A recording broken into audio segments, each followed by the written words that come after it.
Hello student, मेरा नाम अवधेश यादव और आज के इस वीडियो में हम लोग पढ़ेंगे लिंकेज। जो इम्पोर्टेंट टॉपिक है, ये कंपटीशन पॉइंट ऑफ व्यू से बहुत इम्पोर्टेंट टॉपिक है। आज यहाँ पे कुछ दो टॉपिक छोटे छोटे जिनको हम लोग पढ़ लेते हैं, लिंकेज और लिंकेज एंड रिकॉम्बिनेशन, दोनों साथ में देख लेंगे।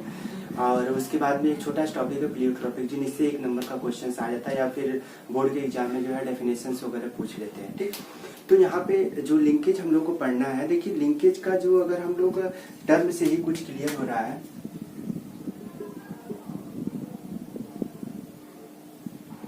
लिंकेज जो टर्म से कुछ क्लियर ही हो रहा है कि लिंकेज मतलब होता है कि लिंकअप, आपस में लिंकअप होना। या लिंकेज का जैसे अगर सिंपल वे में बताए तो हम लोग जैसे किसी चीज को जो है, कोई दो चीज जो है एक दूसरे से जुड़े हुए हों।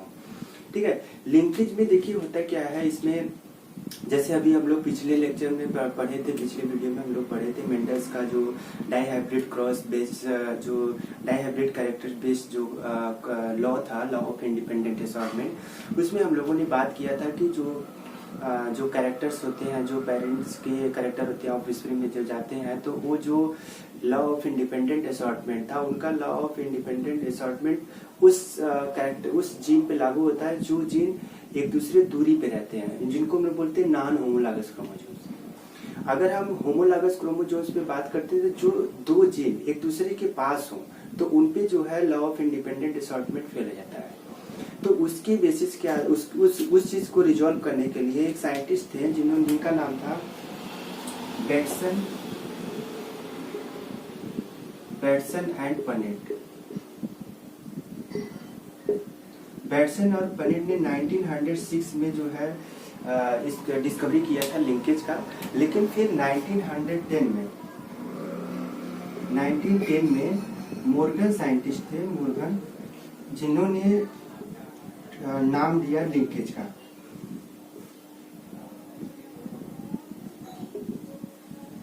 मॉर्गन साइंटिस्ट जो है 1910 में जो है लिंकेज का नाम दिया। देखिए लिंकेज में एक्चुअली होता क्या है, मेन इसका थीम क्या है। इसमें जब जैसे सपोज ये क्रोमोसोम्स है, इस क्रोमोसोम्स पे सपोज मान लीजिए यहाँ पे दो जीन है, ए और बी। ये दो जीन है, ये जीन अगर एक दूसरे से काफी क्लोज होंगे, इनके बीच का जब डिस्टेंस कम होगा तो इनके बीच में लिंकेज की प्रोबेबिलिटी बहुत ज्यादा होगी। ध्यान से समझिएगा, जब ये दोनों जीन के बीच का डिस्टेंस कम होगा तो इनके बीच में लिंकेज की प्रोबेबिलिटी ज्यादा होगी। मतलब लिंकेज का प्रोबेबिलिटी ज्यादा का मतलब, इसका कहने का पूरा मीन्स सेंस क्या है कि ये दोनों जीन जो है पेरेंट्स से ऑफस्प्रिंग में एज सच चले जाएंगे विदाउट एनी जेनेटिक इंटरफेरेंस। ठीक है, जब हम लोग बात करते हैं जैसे सेल साइकिल जब पढ़ाएंगे तो उसमें हम लोग बात करेंगे जब मियोसिस का प्रोफेज फर्स्ट होता है, उसमें जो पैकिटीन स्टेज होता है वहाँ पे क्रॉसिंग ओवर होता है। क्रॉसिंग ओवर में क्या होता है कि जेनेटिक एक्सचेंज होता है। जेनेटिक एक्सचेंज का मतलब जब दो जीन एक दूसरे से फार्दर रहते हैं, मतलब एक दूसरे से दूरी पे रहते हैं, तो उनके बीच में जो है क्रॉसिंग ओवर या रिकॉम्बिनेशन की प्रोबेबिलिटी ज्यादा होती है। ठीक है, तो यहाँ पे जब दोनों जीन एक दूसरे के पास होंगे तो ये जीन एज सच जो है ऑफस्प्रिंग में जाएंगे, उनका कैरेक्टर जैसा फादर में वैसा ऑफस्प्रिंग में भी देखने को मिलेगा। ठीक है, ये तो रहा, ये लिंकेज का मेन थीम रहा। जो मॉर्गन ने जो इस चीज को डिफाइन किया था, उसमें जो है इन्होंने एक सिंपल सा जो है एग्जाम्पल लिया था, जिसको हम लोग, जो एग्जाम्पल था उसमें इनका था फ्रूट फ्लाई जो थी ड्रासोफिला। फ्रूट फ्लाई ड्रासोफिला को उन्होंने लिया था।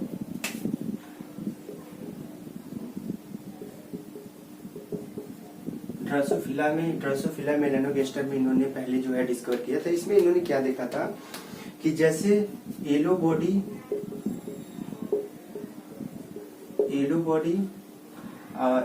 जो है फीमेल, और उसके बाद में और येलो बॉडी और व्हाइट आई, इसका जब क्रॉस कराते हैं जो है ब्राउन बॉडी और रेड आई के साथ, ब्राउन बॉडी और रेड आई के साथ जब ये जो है मेल है, इसके बीच में जब क्रॉस कराते हैं तो एक चीज इन्होंने पाया कि देखिए ये भी डाई हाइब्रिड क्रॉस है, हमने दो कैरेक्टर, एक बॉडी का कलर एक आई का कलर लिया है, यहाँ पे भी बॉडी कलर और आई का कलर, तो ये भी डाई हाइब्रिड क्रॉस में ही आता है, डाई हाइब्रिड क्रॉस से ही है। ठीक है, जब इसके बीच में मोर्गन ने क्रॉस कराया तो इन्होंने देखा कि जैसे अगर हम लोगों ने देखा था इंडिपेंडेंट असॉर्टमेंट में, तो वहां पे क्या था 9:3:3:1 आ रहा था रेशियो। ठीक है, जो फिनोटिपिक रेशियो आ रहा था, लेकिन इस कंडीशन में इन्होंने इस तरह का जो 9:3:3:1 का रेशियो जो है नहीं पाते हैं। ठीक है, तो इस बेसिस पे इन्होंने बताया कि जो इंडिपेंडेंट असॉर्टमेंट है वो उस जीन पे लागू होगा जो जीन एक दूसरे से दूर होंगे या नॉन होमोलॉगस क्रोमोसोम्स पे होंगे, उनको हम लोग बोलते हैं अनलिंक्ड जीन। उनको क्या बोलते हैं हम लोग, देखिए उनको हम लोग बोलते हैं अनलिंक्ड जीन।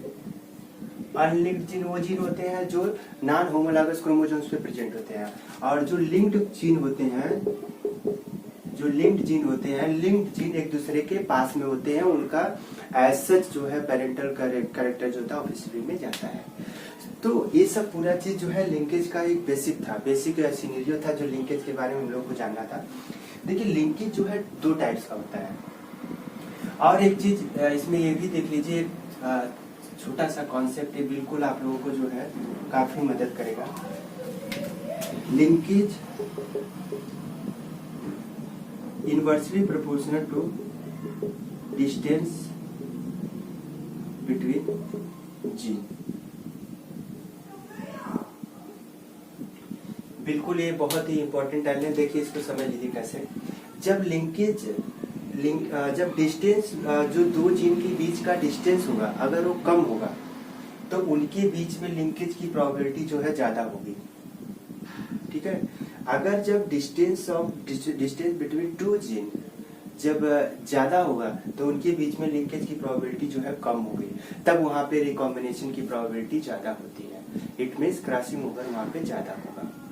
ठीक, तो लिंकेज और क्रॉसिंग ओवर दोनों को साथ में समझना काफी इजी हो जाता है। जहाँ पे जीन के बीच का डिस्टेंस कम होगा वहाँ लिंकेज ज्यादा होगा, क्रॉसिंग ओवर कम होगा। जहाँ पे जीन के बीच की डिस्टेंस जो है ज्यादा होगी वहाँ पे क्रॉसिंग ओवर ज्यादा होगा, लिंकेज कम होगा। यही बेसिक इसका फंडा है। ठीक है, अब देखिए लिंकेज जो है दो टाइप्स का होता है। लिंकेज जो है दो टाइप्स का है, एक बोलते हैं वो कंप्लीट लिंकेज, दूसरा इनकम्प्लीट लिंकेज। कंप्लीट लिंकेज क्या होता है, कंप्लीट लिंकेज जिसमें दो जीन सेम क्रोमोसोम पे प्रेजेंट हो और उनके बीच का डिस्टेंस जो है कम हो, तो उनके बीच में जो हमें देखने को मिलता है वो पूरा पेरेंटल कैरेक्टर जो हमें ऑफस्प्रिंग में देखने को मिलता है। जैसा कि हम पहले ही जो है अभी बताए हैं कि जो है लिंकेज जो जब जीन के बीच का डिस्टेंस कम रहेगा तो जीन एज सच ऑफस्प्रिंग में जाएगा। ठीक, यहाँ पे देखिए ए और बी दोनों जो है दो जीन जो है प्रेजेंट है।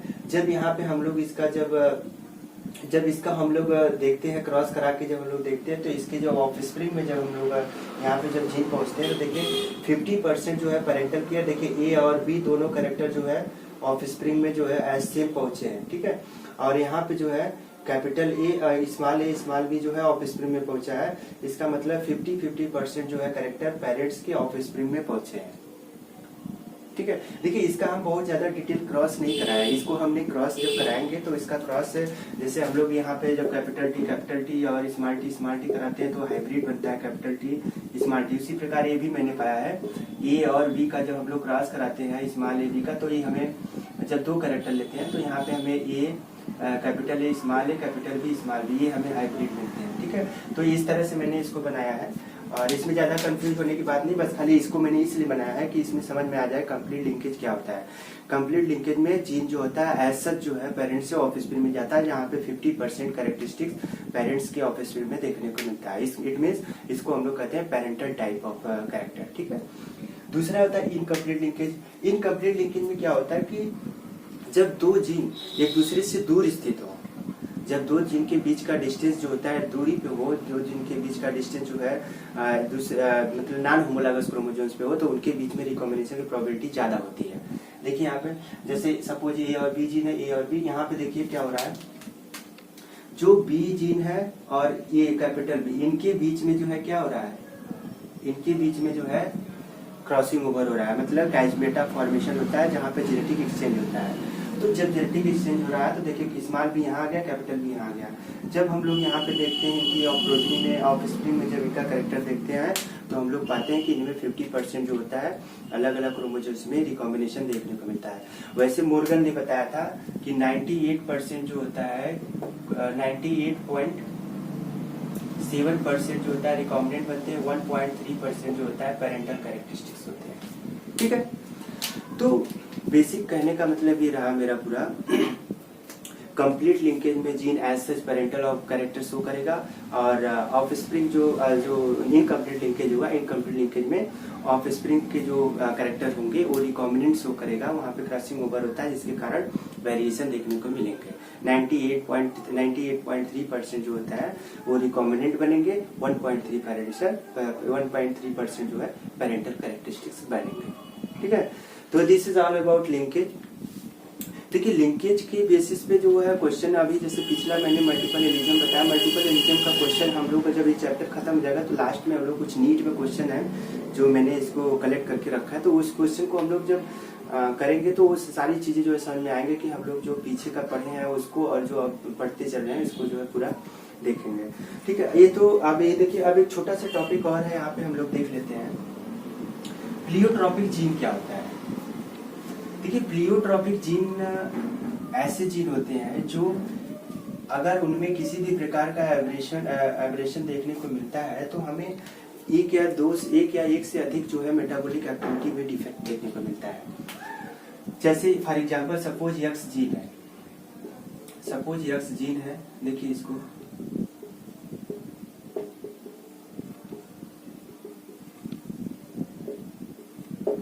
ठीक, फॉर एग्जांपल जैसे देखिए यक्स जीन है, इसको हम यहाँ बनाते हैं,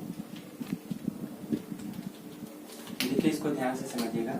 जैसे यक्स जीन है, ये जीन जो है कोई ट्रांसक्राइब होकर के, ट्रांसलेट होकर के कोई प्रोटीन बना रहा है, सपोज प्रोटीन जो है ए बना रहा है, और ये प्रोटीन जो है एंजाइम है, तो ये हमें पता है कि all enzymes are protein except ribozyme. अब देखिए जैसे क्या होता है कि यहाँ पे मान लीजिए कोई सबस्ट्रेट है ए है, ये कन्वर्ट होता है बी में, due to presence of enzyme protein A B में कन्वर्ट होता है, बी कन्वर्ट होता है सी में, सी कन्वर्ट होता है डी में, और जो डी प्रोडक्ट होता है ये तो हमारे बॉडी में हेल्पफुल होते ही है, इनका दूसरा कोई फंक्शन तो होता है, लेकिन जो डी होता है इसका भी काफी इंपॉर्टेंट फंक्शन होता है। तो अगर हम प्रोटीन ए या सपोज एंजाइम ए को हम लोग यहाँ पे क्या हो रहा है, अगर म्यूटेशन किसी प्रकार का हो जा रहा है तो हमें ये सारी एक्टिविटी हमें देखने को नहीं मिलेगी। इसका सिंपल एग्जांपल की तरह से समझिए, जैसे मान लीजिए हेक्सो पे जैसे ग्लाइकोलिसिस है, ग्लाइकोलिसिस का जो फर्स्ट स्टेप होता है glucose to glucose 6 phosphate conversion होता है, वहाँ पे एक इम्पॉर्टेंट एंजाइम होता है जिसको हम लोग बोलते हैं हेक्सोकाइनेज। हेक्सोकाइनेज एंजाइम में अगर किसी भी प्रकार का म्यूटेशन हो जाएगा तो पूरी ग्लाइकोलिसिस जो है वहाँ पे डिस्टर्ब हो जाती है, तो उसको हम लोग बोलेंगे प्लियोट्रॉपिक जीन। ठीक है, तो प्लियोट्रॉपिक जीन का मतलब हुआ कि एक अगर उस जीन में किसी भी प्रकार का म्यूटेशन होता है तो हमें बहुत दो या एक से अधिक कैरेक्टर्स में इन्फ्लुएंस देखने को मिलता है। जैसे यहाँ पे एक सिंपल सा एग्जांपल हम लेते हैं, फेनाइल एलानिन का कन्वर्जन हो जाता है फेनाइल एलानिन हाइड्रोक्सिलेज, इसका फुल फॉर्म है फेनाइल एलानिन हाइड्रोक्सिलेज। ठीक, फेनाइल एलानिन हाइड्रोक्सिलेज एंजाइम के प्रेजेंस में कन्वर्जन हो जाता है तो ये बनाता है टायरोसिन। देखिए फेनाइल एलानिन और टायरोसिन ये सब अमाइनो एसिड्स हैं। ठीक है, और टायरोसिन से फिर कन्वर्जन हो जाता है तो यहाँ पे प्रोडक्ट बनता है क्या, यहाँ पे मैं लिख दे रहा हूँ, यहाँ पे मिलानिन बनता है। ठीक, और थायरॉक्सिन बनता है, थायरॉक्सिन इसको ये होता है कैटिकोलामिन